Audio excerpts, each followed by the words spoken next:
법 절차에 따라 대통령 측에서 물러나겠습니다. 대통령 박근혜 탄핵 소추안은 타결되었음을 선포합니다.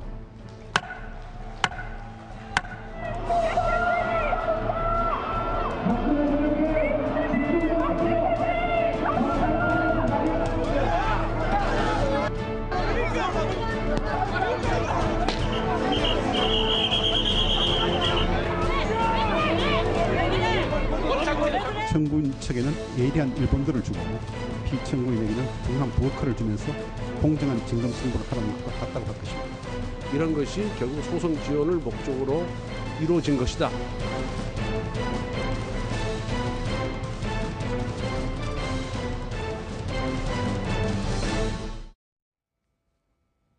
이제 하루 남았습니다. 운명의 탄핵 심판. 오늘 뉴스인 이슈는 박 대통령 대리인단인 황성욱 변호사 그리고 진성호 새누리당 전 의원 정태현 변호사와 함께 탄핵 심판의 전망 함께 짚어보도록 하겠습니다. 안녕하십니까? 안녕하십니까? 안녕하십니까?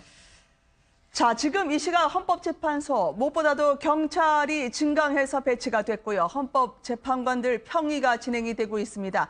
아직까지 2시간 정도 시점인데요. 이 시각 헌법재판소 앞을 보고 계십니다. 변호사님, 일단 평의가 2시간을 넘긴다면 시간만으로는 간단하게 얘기하기 힘들겠습니다만 어떤 긴장감을 저희가 가질 수 있을까요? 아마도 내일 이제 탄핵 결정을 선고하기로 되어 있기 때문에 오늘 아마 최종적으로 네. 그 문안을 가다듬는 네. 그런 평의를 하고 있을 걸로 추측이 됩니다. 네. 그래서 조금 시간이 길어지더라도 결론이 달라지는 것은 아니고 아마 결론은 각 재판관마다 마음속에 다 정해 네. 놓으셨을 것이고 이제 예를 들어서 기각하는 의견 네. 또 인용하는 의견 또 각하는 의견이 있다면 거기에 맞게 문장을 좀 다듬고 네. 또 그 의견이 전부 다 재판관에 이름이 들어가거든요. 네. 그래서 국민들이 볼 때에도 황당한 주장이 아니다. 그런 게 돼야 되기 때문에 지금 최종적으로 그 다듬고 있을 걸로 보입니다. 자, 황성욱 변호사님 오늘 뉴스앤 이슈에 함께해 주셨는데 자, 대리인단으로서 내일 전망 당연히 기각이시겠죠? 네, 뭐 기각 아니면은 네. 각하가 나올 수도 있다라고 저는 예상하고 있습니다. 네. 왜 그렇습니까? 뭐 대리인단 입장에서는 네. 뭐 이 사태가 사실관계가 일단 저희가 봤을 때는 대통령이 무슨 잘못을 했다라는 부분이 명확하게 드러나지 않고 네. 오히려 관련이 없다라는 사실관계가 드러난다고 저희는 판단하고 있고요. 네네. 그리고 뭐 무엇보다도 헌법과 법률 절차라는 사법적 제도로 우리는 탄핵 제도를 유지하고 있기 때문에 네. 그 중대성 여부도 과연 통과할 수 있을지. 네. 그리고 이번에는 노무현 대통령 탄핵 때와는 좀 다릅니다. 사실관계가 확정되지 않은 거를 소추를 했기 때문에 각하 여부에 대한 마지막 법리 검토도 네. 헌법재판소에서 있을 것이라고 저는 판단하고 있습니다. 무엇보다도 현재 삼엄한 경비 속의 헌법재판소를 보고 계십니다. 지금 재판관들의 오늘 출근길 보니까 이정미 권한대행은 상당히 굳은 표정이시더라고요. 그렇죠. 그러니까 이정미 재판관 같은 경우는 본인의 집 주소, 뭐 심지어는 미용실까지도 지금 언론에서 떠들고 있지 않습니까? 네. 그 뭐 인터넷 TV 통해서. 그렇다면 이런 것들은 정말 야만적인 행동들입니다. 이런 거 없어져야 되고요.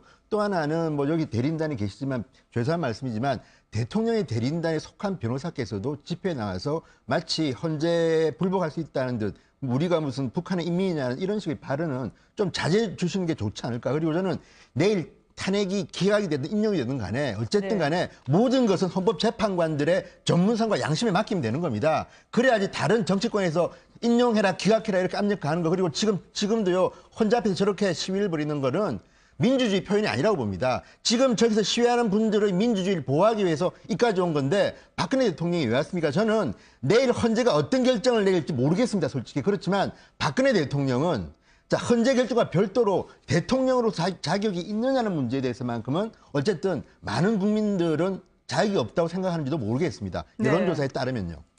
무엇보다도 청와대는 오늘 담담하게 비관도 낙관도 하지 않겠다라는 입장을 밝히고 있습니다. 박 대통령 과거 탄핵 결과에 대해서요. 어떻게 바라보고 있을지 재판에 대한 심정을 이렇게 수려했었죠. 한번 들어보시겠습니다. 지금 대통령님께서 보시기에 재판 절차는 공정하다, 아니다. 어떻게 느끼십니까? 수용할 수 있습니까? 결과에 대해서? 하여튼 공정한 재판이 이루어지기를 바라고 있습니다. 뭐 재판 받는 입장에서 그 이상 말씀드리기는 어렵고요. 청와대에 있었던 복수의 관계자들에 따르면 대통령은 오늘 평상시와 다를 바 없는 표정과 목소리로 평상심을 유지하고 있다고 전언을 전했습니다. 무엇보다도 말씀하셨던 지금 대리인단 나오셨습니다만 김평호 변호사가요 과거에 나와서 하셨던 말씀이 있었거든요. 이거를 승복해야 되느냐. 물론 지금 변호사님 입장에서는 재심이라는 그런 단어를 쓰긴 합니다만 저희가 김평호 변호사 이야기를 잠깐 들어보고요. 또 대리인단이 내일 결과가 나온 다음에 어떻게 또 대처하실 수 있을지를 저희가 한번 여쭤보도록 할게요. 한번 들어보시겠습니다. 탄핵 사유도 지금 국회가 13가지 사유를 적었는데 13가지가 다 필요한 게 사실은 아니에요.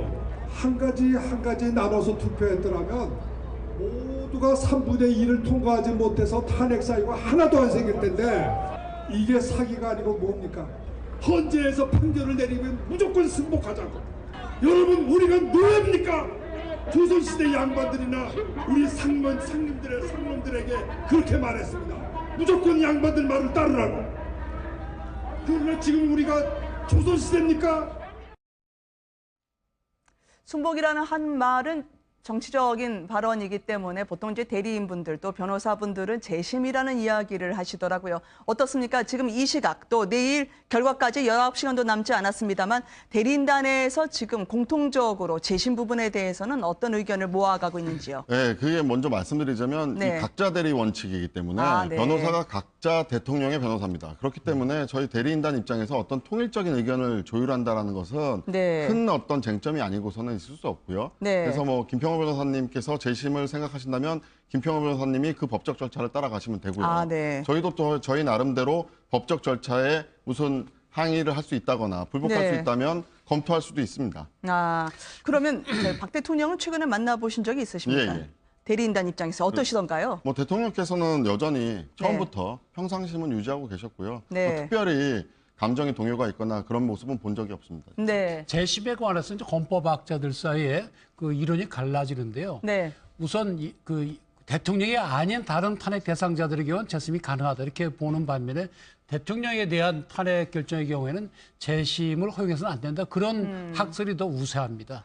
어떻습니까? 그럼 만약에 지금 헌법재판소 앞에서요. 탄핵을 반대하는 분들은 3박 4일째 철야 농성 중이고 촛불 집회 측도 오늘 저녁부터 긴급 집회를 가질 예정이라고 합니다. 인용이 되면 혁명, 기각되면 총파업돌이. 사실 재판관들한테 상당히 압박이 되지 않을까요? 그러니까 지금 저 촛불 부대도 그렇고 태극기 부대도 그렇고 헌법 그 재판관들은 헌법과 법률에 따라 재판하는 겁니다. 대통령이 헌법이나 법률을 위반했고 그것이 또 파면할 정도 중대한 것이냐 그거를 법률적으로 보는 거거든요. 그래서 이것이 무슨 뭐 투표처럼 어느 쪽이 많으냐 뭐 여론조사해 보니까 뭐 몇 프로냐 거기에 따라 결정하는 게 아닙니다. 그래서 밤샘을 하시거나 그 앞에서 뭐 음독을 하시면 거기에 따라서 흔들려서는 안 되고 흔들리지도 않거든요. 그러니까 지금 뭐 촛불 부대도 그렇고 태극기 부대도 그렇고 자기들의 의사 표현은 좋지만 그걸 가지고 재판관들이 어떤 영향을 미치려고 한다든지 우리가 사람이 많으면 우리 뜻대로 결론이 나을 거다 생각하는 건 큰 착각이고 그렇게 해서는 안 되는 겁니다.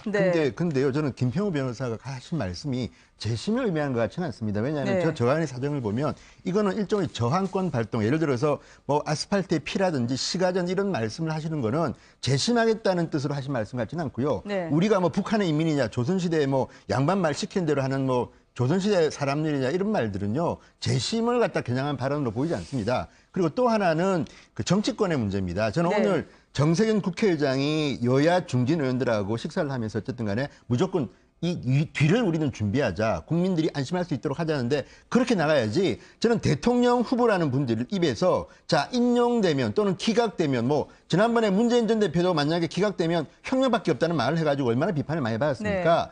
대통령 후보 같이 책임진 자리에 있는 분들이야말로 해야 되고요. 다만 저는 이런 생각은 듭니다.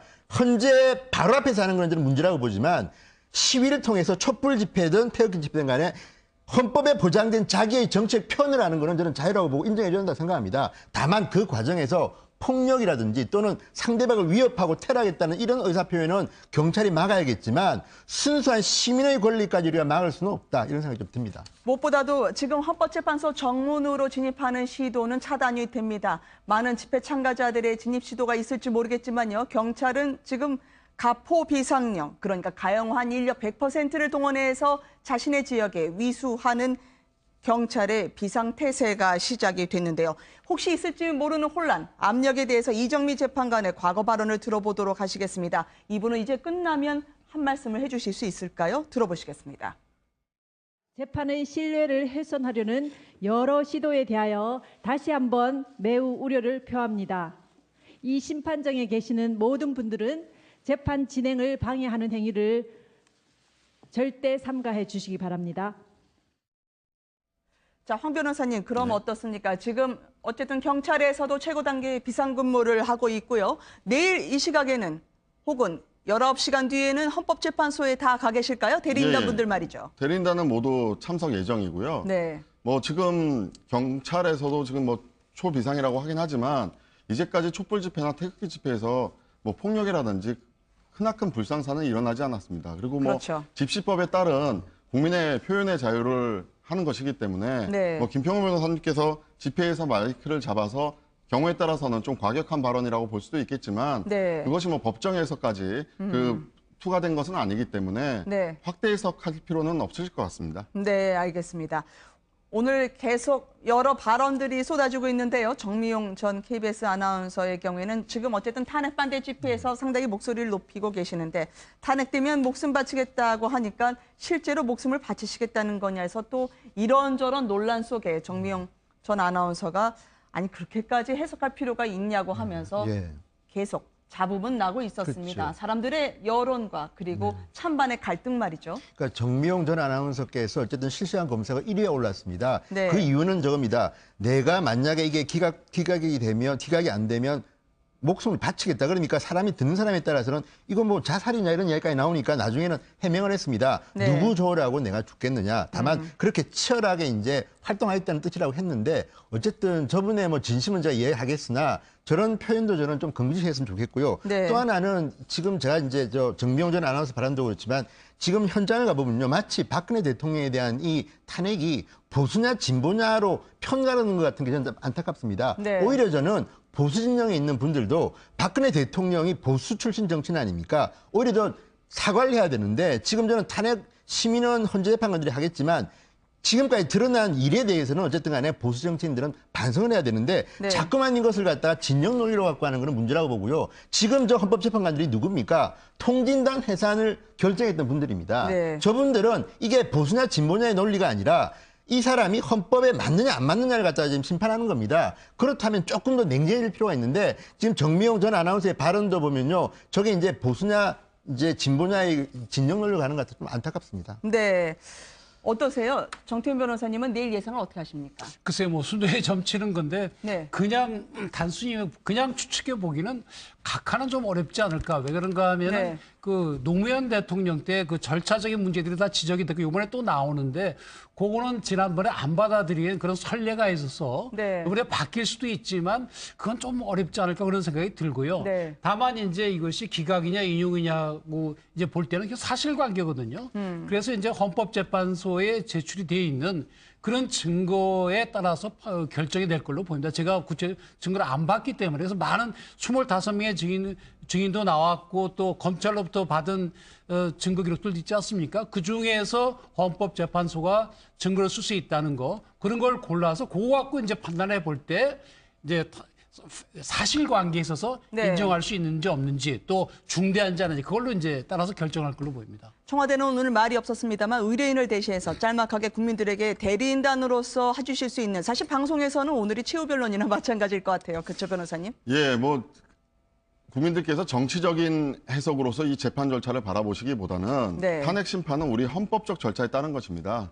그런 헌법적인 절차에 맞느냐, 여기에 포커스를 맞추셔서 보시는 것이 네. 서로의 입장을 이해할 수 있고 또 각자의 입장에서 미래를 설계할 수 있는 그런 것이라고 저는 생각합니다. 알겠습니다. 오늘 함께해 주신 두 분께 그리고 세 분 이따가 진의원님 뵐게요. 감사합니다. 고맙습니다.